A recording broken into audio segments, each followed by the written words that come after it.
Hello my dear students, I welcome you all on engineers वाला platform. और चलिए आइए बात करते हैं आज 4 मंथ टाइम टेबल के बारे में। जैसा कि आप सभी लोगों को पता है, एसएससी जेईई 2024 एग्जामिनेशन में सिर्फ 4 मंथ रह गए हैं। आई नो आप बहुत पहले से प्रिपरेशन कर रहे होंगे, बट एक चीज हमेशा ध्यान रखिए, जो एग्जाम से 4 मंथ पहले के टाइम टेबल होता है, 4 मंथ पहले की स्ट्रैटेजी होती है, वो कभी भी पहले जो आप स्ट्रैटेजी फॉलो करते हुए आ रहे हो उसके जैसी नहीं हो सकती। बिकॉज जब आप प्रिपरेशन शुरू करते हो तो उस टाइम पर आपका मेन गोल होता है कि भाई हमें जैसे तैसे करके सिलेबस को कंप्लीट करना है, तो आप उस पर फोकस कर रहे होते हो।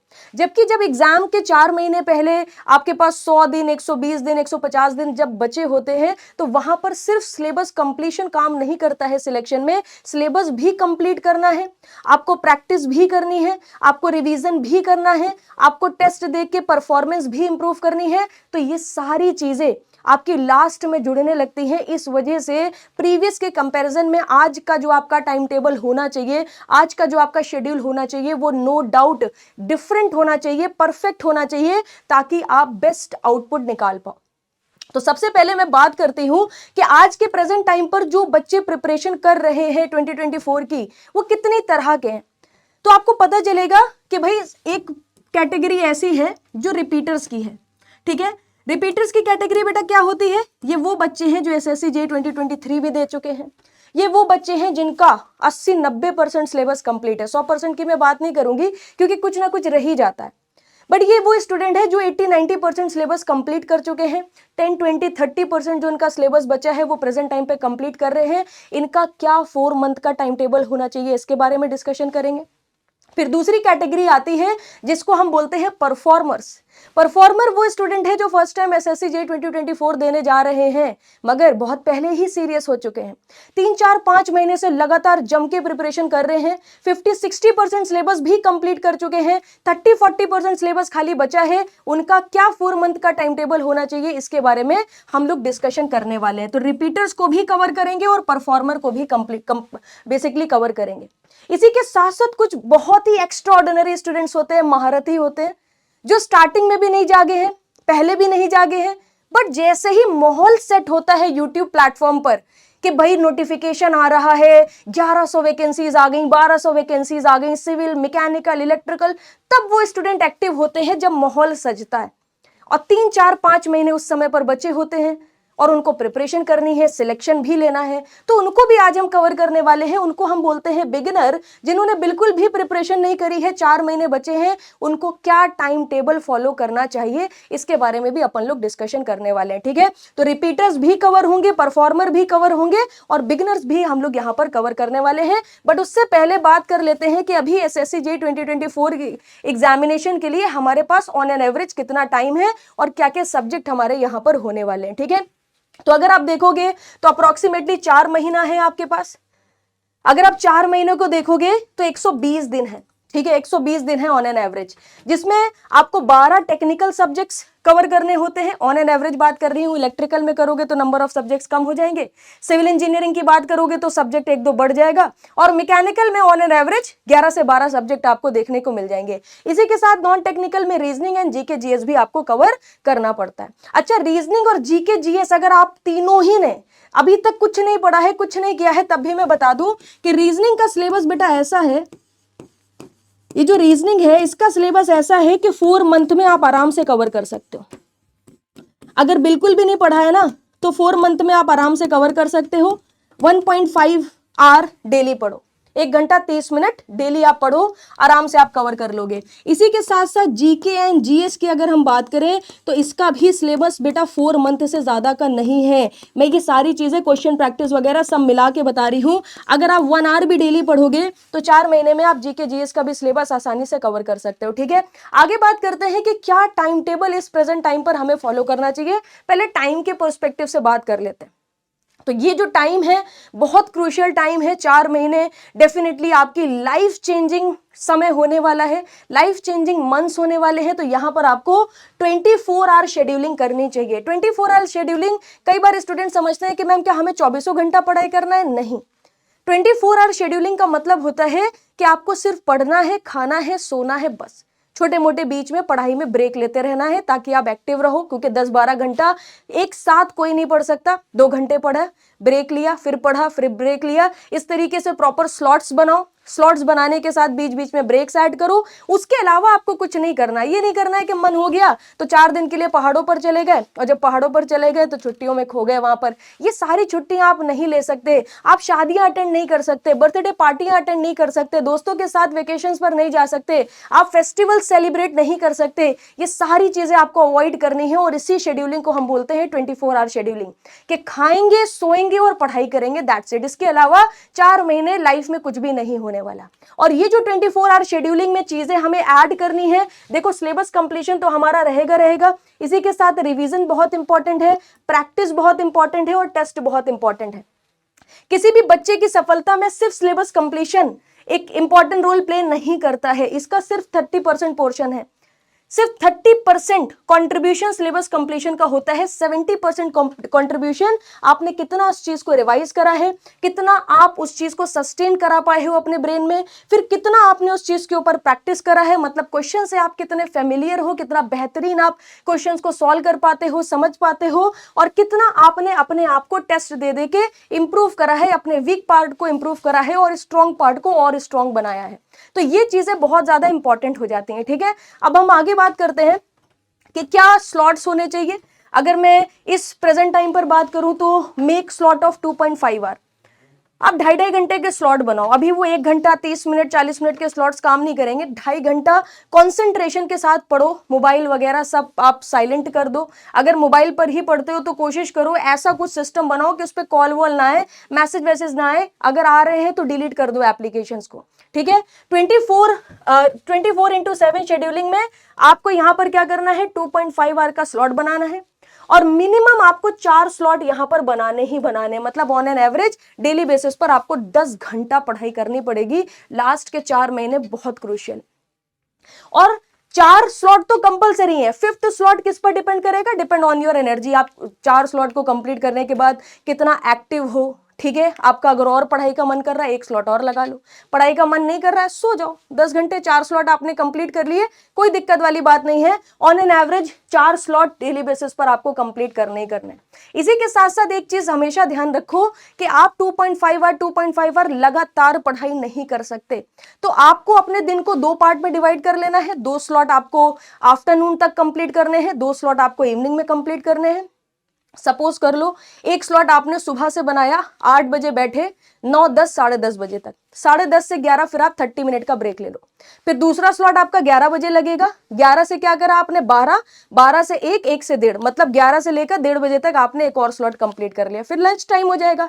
2 स्लॉट कंप्लीट करने के बाद मिनिमम 1.5 आवर का आपको ब्रेक लेना है, क्योंकि 5 घंटा आप पढ़ाई कर चुके हो, हाफ साइकिल आपकी कंप्लीट हो चुकी है। Now you need a break. और इस 1.5 आवर के ब्रेक में आपको आधा घंटा खाना खाना है। आधे घंटे में जो भी लंच का आपका पोर्शन है वो सब निपटाइए, और कोशिश करिए कि आप एक पावर नैप ले लें। पावर नैप का सिंपल मतलब होता है कि 45 मिनट का आपने अपने मोबाइल पर अलार्म लगा दिया, अलार्म अपने साइड में रख लिया, और उसके बाद आप सब कुछ छोड़ के आंख बंद करके लेट गए।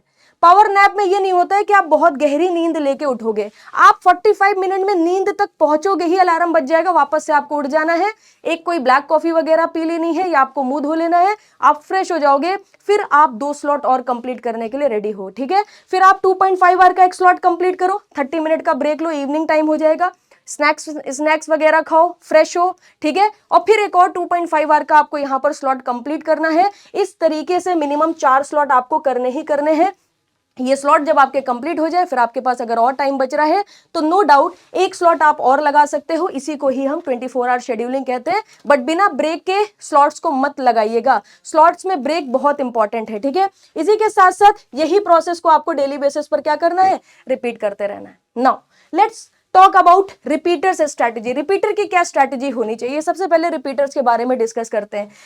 सेम टाइम है, सेम स्लॉट फॉलो करना है, सारी चीजें सेम फॉलो करनी है, मगर आपके लिए मैं एक चीज बता दूं, ऑन एन एवरेज अगर आप 10 आवर स्टडी कर रहे हो, ऑन एन एवरेज अगर आप 10 आवर स्टडी कर रहे हो तो 10 आवर में से कम 7 आवर्स आपको क्या करना है, आपके जो भी सब्जेक्ट कंप्लीटेड हैं आपको 200 क्वेश्चन का सेट डेली लगाना है। 200 क्वेश्चंस सेट, ठीक है ना, क्योंकि 200 क्वेश्चन आपके एग्जाम में आएंगे, आपका ऑलमोस्ट सिलेबस कंप्लीटेड है, आप 200 क्वेश्चन का सेट लगाइए। और ये जो 200 क्वेश्चन का आप सेट लगाओगे 2 आवर में लगाओगे, क्योंकि आपको 2 ही घंटे फाइनल एग्जाम में भी मिलने वाले हैं। तो मैम आपने 7 घंटे क्यों दिए हैं? 2 घंटे में आपने कर लिया, आपके पास अब 5 घंटे बचे हैं। बचे हुए 5 घंटे जो है आप चेक करो नॉट अटेम्प्ट वाले क्वेश्चंस। कुछ क्वेश्चंस ऐसे होंगे जिसको आप अटेम्प्ट ही नहीं कर पाओगे, उसको आप अपने नोटबुक में जाओ, रिवाइज करो। नहीं है, ठीक है ना, अगर आपके पास नहीं है वो टॉपिक, तो वो टॉपिक थोड़ा बहुत सीखो, जानो, समझो। नोट से आपको यहां पर क्या करना है, रिवीजन करना है, ठीक है। जो भी आप क्वेश्चन नहीं कर पाए हो, आपने क्वेश्चन करा बट मिस्टेक कर दी, ठीक है, तो आपको उस मिस्टेक को भी जाके क्या करना है, रिवाइज करना है, ताकि जो मिस्टेक आपने आज करी है वो मिस्टेक आप दोबारा ना करो। इसी के साथ साथ कुछ मिस्टेक्स आपकी ऐसी होंगी जो आपने सिली मिस्टेक्स करी होंगी, ठीक है ना। एक तो कंसेप्चुअल मिस्टेक्स हो गई, ये वाली कौन सी मिस्टेक है, कंसेप्चुअल मिस्टेक है। ये कंसेप्चुअल मिस्टेक आपके रिवीजन से ही दूर होंगी। कुछ आपकी ऐसी मिस्टेक होंगी जो सिली मिस्टेक्स होंगी, सिली मिस्टेक्स होंगी, तो ये सिली मिस्टेक्स भी आपको क्या करना है, write down on a diary. एक डायरी बनाओ जिसमें जो एक होगी गलतियों की डायरी, जिसमें आप गलतियां लिखो, ताकि नेक्स्ट जब 200 क्वेश्चन का आप सेट लगाओगे तो आप इसको पढ़ के जाओगे, ताकि आप ये वाली गलतियां दोबारा ना करो। जो भी कंसेप्चुअल मिस्टेक कर रहे हो उसको उठा के वापस से रिवाइज करो। जो क्वेश्चन आप अटेम्प्ट नहीं कर पाए हो वो टॉपिक्स को जाके पढ़ो। ऐसा नहीं है कि जो कंप्लीटेड सब्जेक्ट है उसका आपको रिवीजन नहीं करना है, बट रिवीजन करना है through questions, through test. Daily 200 question आप सॉल्व करोगे, ठीक है। अब स्टार्टिंग का 4 महीने में जो स्टार्टिंग के 2 महीने होंगे ना, उसमें आप एक ही सेट लगाओ और 2 महीना एकदम दबा के बेहतरीन तरीके से सारे टॉपिक्स का रिवीजन कर डालो। जो जो टॉपिक्स आप नहीं सॉल्व कर पा रहे हो, जिस टॉपिक के क्वेश्चन इस टेस्ट में, 2 महीने के बाद जब आप कंटिन्यूअसली ये प्रोसेस को रिपीट करोगे तो 2 महीने के बाद आप ऑलमोस्ट अपना इंटायर सिलेबस रिवाइज कर चुके होगे। उसके बाद आपको लगता है तो आप ऐसे 200 क्वेश्चन के 2 सेट बना सकते हो। एक सेट मॉर्निंग में लगाया, ठीक है, फिर उसके बाद एनालिसिस करी, एक सेट इवनिंग में लगाए, फिर एनालिसिस करी, यही सारी चीजें कर सकते हो। बट आपने स्लॉटिंग तो 10 आवर्स की करी थी ना, इसका मतलब है 3 आवर्स अभी भी आपके यहां पर बचे हुए हैं। तो बेटा ये जो 3 आवर्स है, जो भी आपका पेंडिंग रह गया है, अब वो 3 घंटा आप डेली पेंडिंग सब्जेक्ट जो है बेटा वो 3 घंटा डेली पढ़िए। आप आराम से 4 महीने में बचा हुआ सिलेबस कंप्लीट कर लोगे। ऑन एन एवरेज एक सब्जेक्ट देखोगे तो 1 महीने में खत्म हो जाता है। 3 घंटा डेली पढ़ोगे, 15-20 दिन में एक सब्जेक्ट आप खत्म कर सकते हो।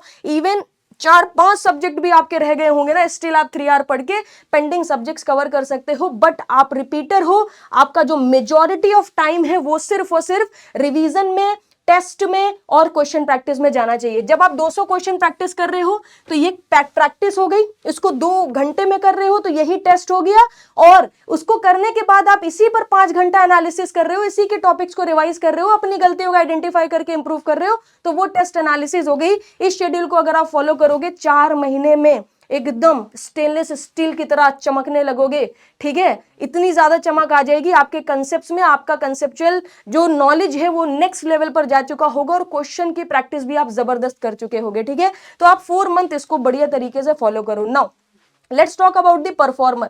अब परफॉर्मर जो होते हैं ना, इनमें सबसे ज्यादा प्रॉब्लम क्या आती है कि इनको सिलेबस भी कंप्लीट करना है, और कई बार ये गलती कर देते हैं कि अपना पूरा का पूरा टाइम सिर्फ सिलेबस कंप्लीशन में दिए हैं कि जैसे तैसे सिलेबस खत्म हो जाए, रिवीजन कुछ किया नहीं है, प्रैक्टिस कुछ की नहीं है। नहीं, 4 महीने अभी आपके बचे हुए हैं, अब आप ऐसा नहीं कर सकते। स्टार्टिंग के 3-4 महीने आपने दबा के करा है सिलेबस कंप्लीट, अब वो सेम गलतियां मत करिए। अब आपको क्या करना है, 50% ऑफ द टाइम 5 आवर में आपका नॉन टेक में जो रह गया है 1 आवर नॉन टेक में पढ़िए। नॉन टेक में भी आप क्या कर सकते हो, जीके जीएस। नॉन टेक में भी मैं किसकी बात कर रही हूं, जीके एंड जीएस। जैसे कि मैं आपको पहले ही बता चुकी हूं कि बेटा जीके जीएस जो है, अगर आप 1 घंटा डेली 0 से भी शुरू कर रहे हो तब भी 4 महीने में सिलेबस खत्म हो जाएगा। आप तो फिर भी मेजॉरिटी ऑफ पोर्शन कवर कर चुके होगे। तो 1 hour non tech GK GS जो बचा हुआ है वो कंप्लीट करिए। 1 आवर नॉन टेक आपको पढ़ना है कौन सा, रीजनिंग। जीरो से भी करोगे तो भी खत्म हो जाएगा, कंप्लीट कर चुके होगे, जो बचा है वो भी 4 महीने में आराम से कवर हो जाएगा। बचे हुए जो 5 घंटे हैं बेटा, अब आपको ये 5 घंटे बेटा किस में ऐड करने हैं? अब आपको ये 5 घंटे ऐड करने हैं रिवीजन एंड प्रैक्टिस में। आप इसे अवॉइड नहीं कर सकते। मेरी आपसे हम्बल रिक्वेस्ट है, आप ऐसा मत सोचो कि मैं जल्दी से क्या करता हूं मैम, प्रैक्टिस वगैरह तो बाद में कर लूंगा, रिवीजन बाद में कर लूंगा, मैं जल्दी जल्दी सिलेबस कंप्लीट कर लेता हूं, उससे कोई फायदा होगा नहीं। आप रिवीजन करो, प्रैक्टिस करो, टेस्ट दो। आप कोशिश करो 2 टेस्ट तो वीक में आप दे ही दो। अगर आपके कई सारे सब्जेक्ट कंप्लीट है तो आप मल्टी सब्जेक्ट टेस्ट दीजिए। आप कोशिश करिए कि जो सिंगल सब्जेक्ट टेस्ट होते हैं उसको भी खत्म करो। 4 महीने में, 3 महीने में ये सारे syllabus, subject, multi subject, topic wise, subject wise सारे टेस्ट खत्म हो जाने चाहिए। और लास्ट का जो मंथ होगा उसमें आप फिर से क्या करने वाले हो, रिपीटर्स जैसे कर रहे थे, मॉक लगा रहे थे फिर रिवीजन कर रहे थे, वो आप मॉक लगाना शुरू कर दोगे 200 क्वेश्चन का। ठीक है, तो ये जो स्ट्रैटेजी मैंने बताई है ये परफॉर्मर के लिए है। अब आपका टाइम आ चुका है कि आप अपना जो टाइम है उसको 50% डिवाइड करके हाफ ऑफ द टाइम आप सिलेबस कंप्लीट करो, हाफ ऑफ द टाइम आपको क्या करना है, रिवीजन, प्रैक्टिस एंड टेस्ट देना है। इसी के साथ साथ जो भी ऐसे स्टूडेंट हैं जो बहुत ज्यादा लाइव सेशंस देख रहे हैं, आपको लग रहा है कि भाई 5 घंटे में तो मैम लाइव क्लासेस में टाइम चला जाता है, तो आपका टाइम आपका है, आप उसे अपने हिसाब से मैनेज करिए। कोशिश करिए आप रिकॉर्डेड सेशंस को देखें ताकि आपका टाइम बचे, रिकॉर्डेड सेशंस को भी 1.5x पर लगा के देखें ताकि आपका टाइम बचे। फैकल्टी अगर किसी दूसरे बच्चे के क्वेश्चन को एड्रेस कर रहा है उसको कट कर दें, आगे चले जाएं। इस तरीके से आप फटाफट जो है सिलेबस कंप्लीट करें और नोट्स बनाते चलें ताकि आप रिवीजन जब करेंगे तो वो नोट्स आपको बहुत ज्यादा हेल्प करने वाले हैं। ठीक है, so this is all about performer. Now beginner, महारथी जो स्टूडेंट है उनको क्या करना चाहिए? देखो, सबसे पहले तो आपको ये नहीं सोचना चाहिए कि 4 महीने में प्रिपरेशन करके क्या निकाला जा सकता है, 4 महीने में प्रिपरेशन करके क्या AIR-1 लाया जा सकता है, 4 महीने में प्रिपरेशन करके क्या CPWD जैसा डिपार्टमेंट पाया जा सकता है। रिजल्ट के बारे में मत सोचो, तुम्हारे पास सिर्फ 4 महीना है, तुम पहले ही बहुत गलतियां करके बैठे हो, पहले ही तुम महारथी बन चुके हो, तुमको अभी सिर्फ 4 महीने के शेड्यूल पर फॉलो करना चाहिए। हो सकता है तुम निकाल लो, हो सकता है तुमसे ना भी निकले, ये डिपेंड करता है स्टूडेंट टू स्टूडेंट कि तुम कितने दिमागी हो, कितना तुम्हारा ब्रेन चलता है, कितनी तेजी से तुम चीजें याद कर लेते हो, कितनी तेजी से तुम चीजें समझ लेते हो। ये सारी बातों पर आपका सिलेक्शन डिपेंड करेगा। तो किसी से ये मत पूछो कि निकाला जा सकता है कि नहीं, आप कोशिश करिए। एक चीज मैं आपको बता दूं, आपको एक सब्जेक्ट 12 दिन में खत्म करना है तो एकदम सिंपल सी बात है कि आप डिटेल में सब्जेक्ट नहीं पढ़ सकते, आप क्रैश कोर्स फॉलो करो। SSC जेईई की सबसे खास बात यह है, चूंकि CBT 2 अब आ चुका है, अब कन्वेंशनल पेपर हट चुका है, आप डेरिवेशन अवॉइड कर दो। ठीक है, डायरेक्ट आप क्रैश कोर्सेज से पढ़ना शुरू करो। 2 चीजें सजेस्ट करूंगी, ध्यान से समझने की कोशिश करिएगा। ठीक है, सिर्फ 2 चीजें सजेस्ट करूंगी और ये 2 चीजें आपके लिए बहुत ज्यादा बेनिफिशियल होने वाली है। एक तो आपने देखा कि हमारा फतेह बैच आया है, फतेह बैच, ये फतेह बैच बेटा एक्चुअल में उसी स्टूडेंट के लिए है जो कि रिपीटर है और जो बिगिनर है, क्योंकि इसमें हम एकदम शॉर्ट में पढ़ाने वाले हैं, फास्ट। ठीक है, शॉर्ट में एकदम पढ़ाने वाले हैं, एकदम फास्ट बैच आपका ये चलने वाला है। यहां पर आपको एकदम क्रैश कोर्स काइंड मजे आने वाले हैं और सिलेबस भी 4 महीने में कवर हो जाएगा। इसके लेक्चर्स भी रिकॉर्डेड देखोगे तो और जल्दी कवर कर लोगे। एक तो ये तरीका है। दूसरा, आपने देखा होगा कि हमने लास्ट ईयर YT पर भी क्रैश कोर्स कराया था, हमने लास्ट ईयर YT पर भी क्रैश कोर्स कराया था और इस क्रैश कोर्स से इस साल बहुत सिलेक्शन हुए हैं SSC जेईई 2023 में। तो ये क्रैश कोर्स के जो वीडियोस हैं इनको भी आप फॉलो कर सकते हो, क्योंकि ये भी आपके लिए बहुत ज्यादा बेनिफिशियल होने वाले हैं। ठीक है, तो आपको क्रैश कोर्स के बेसिस पर पढ़ना है। क्रैश कोर्स में भी हमने 10-12 दिन में एक सब्जेक्ट खत्म करा है और इस फतेह बैच में भी हम 10-12 दिन में एक सब्जेक्ट खत्म करने वाले हैं। रीजनिंग एंड जीके जीएस का मैंने आपको बताया कि अगर आप 10 घंटा पढ़ाई कर रहे हो, 10 आवर की अगर आप स्टडी कर रहे हो, तो 10 आवर में आप 3 आवर अगर 0 से भी शुरू कर रहे हो, non tech 1.5 hour GK, 1.5 hour GS, sorry 1.5 hour GK GS and 1.5 hour reasoning, तो ये तो 4 महीने में तुम ऐसे भी खत्म ही कर लोगे, इसका कोई टेंशन नहीं है। अब बात कर लेते हैं टेक्निकल। अगर आप टेक्निकल पढ़ोगे बेटा और डिटेल में ना पढ़ के क्रैश कोर्स में अगर आप पढ़ते हो, जिसमें आपको समझ में भी आ जाएगा, बस आपके डेरिवेशंस वगैरह आपको अवॉइड करा दिए जाएंगे और डेरिवेशन वैसे भी नहीं पूछे जाते हैं। अल्टीमेटली आपको फाइनल रिजल्ट ही याद करने पड़ते हैं। तो जो सिलेबस आपका 8 महीने में खत्म हो रहा था वो 4 महीने में खत्म हो जाएगा। ठीक है, तो आप क्रैश कोर्स को फॉलो करके एक बार एक चांस दो अपने आप को। और बहुत सारे ऐसे बिगिनर हैं जिन्होंने 2023 में भी ऐसा करा, हमारे क्रैश कोर्सेज से पढ़ा, प्रीलिम्स निकल गया, और मेंस के लिए फिर आपको 1 मंथ और मिल जाएगा, अच्छे से और जबरदस्त तरीके से प्रैक्टिस कर लेना तो आपका मेंस भी हो सकता है। पॉजिटिव माइंडसेट के साथ आपको आगे बढ़ना है, रिजल्ट ओरिएंटेड नहीं सोचना है, प्रोसेस ओरिएंटेड सोचना है, और ऐसा करना है। 4 महीने कर लो, उसके बाद डिसाइड करना सिलेक्शन हुआ नहीं हुआ, क्या हुआ, सही हुआ गलत हुआ, दैट इज सेकेंडरी। आप 4 महीने करके देखो। ओके तो रिपीटर, परफॉर्मर एंड बिगिनर तीनों के लिए ही मैंने जो टाइम टेबल शेयर करा है, कृपया करके इस टाइम टेबल को फॉलो करने की कोशिश करिए। कोई क्वेश्चन रह गया हो जो मैं कवर नहीं कर पाई हूं, कमेंट सेक्शन में पूछ लेना। मेरी गाइडेंस अगर आपको चाहिए, आप चाहते हो थ्रू आउट द जर्नी मैं आपको गाइड कर दूं, ठीक है, तो लामिया मैम PW पर आके कॉन्टेक्ट कर लेना। इस पे मैं शीट भी शेयर कर रही हूं, ठीक है ना, प्रैक्टिस शीट्स में फ्री ऑफ कॉस्ट शेयर कर रही हूं, विद आंसर की, विद सॉल्यूशन। ये शीट्स भी आप लगा सकते हो। अगर आप रिपीटर हो या परफॉर्मर हो, बिगिनर लगाने की जरूरत नहीं है, आप सीधा फोकस करो सिलेबस कंप्लीशन में with the help of the crash course. Second important चीज क्या है कि इस प्रेजेंट टाइम पर आप ऑल AJ के ही क्वेश्चन प्रैक्टिस करिए। 200 क्वेश्चन भी लगा रहे हो तो ऑल AJ के ही प्रीवियस ईयर क्वेश्चंस लगाइए, क्योंकि प्रेजेंट टाइम का जो ट्रेंड चल रहा है, क्वेश्चन रिपीट हो रहे हैं, एक एग्जाम के क्वेश्चन दूसरे एग्जाम में एज इट इज आ जाते हैं, तो कुछ नया करने की जरूरत नहीं है। ऑल AJ के प्रीवियस ईयर क्वेश्चन ही आपके लिए सफिशियंट होंगे, ठीक है। Thank you very much, good bye, take care. मिलते हैं आपसे फिर कभी किसी अनदर वीडियो में। बाकी कोई क्वेश्चन हो तो कमेंट सेक्शन में लिखना बिल्कुल ना भूलें।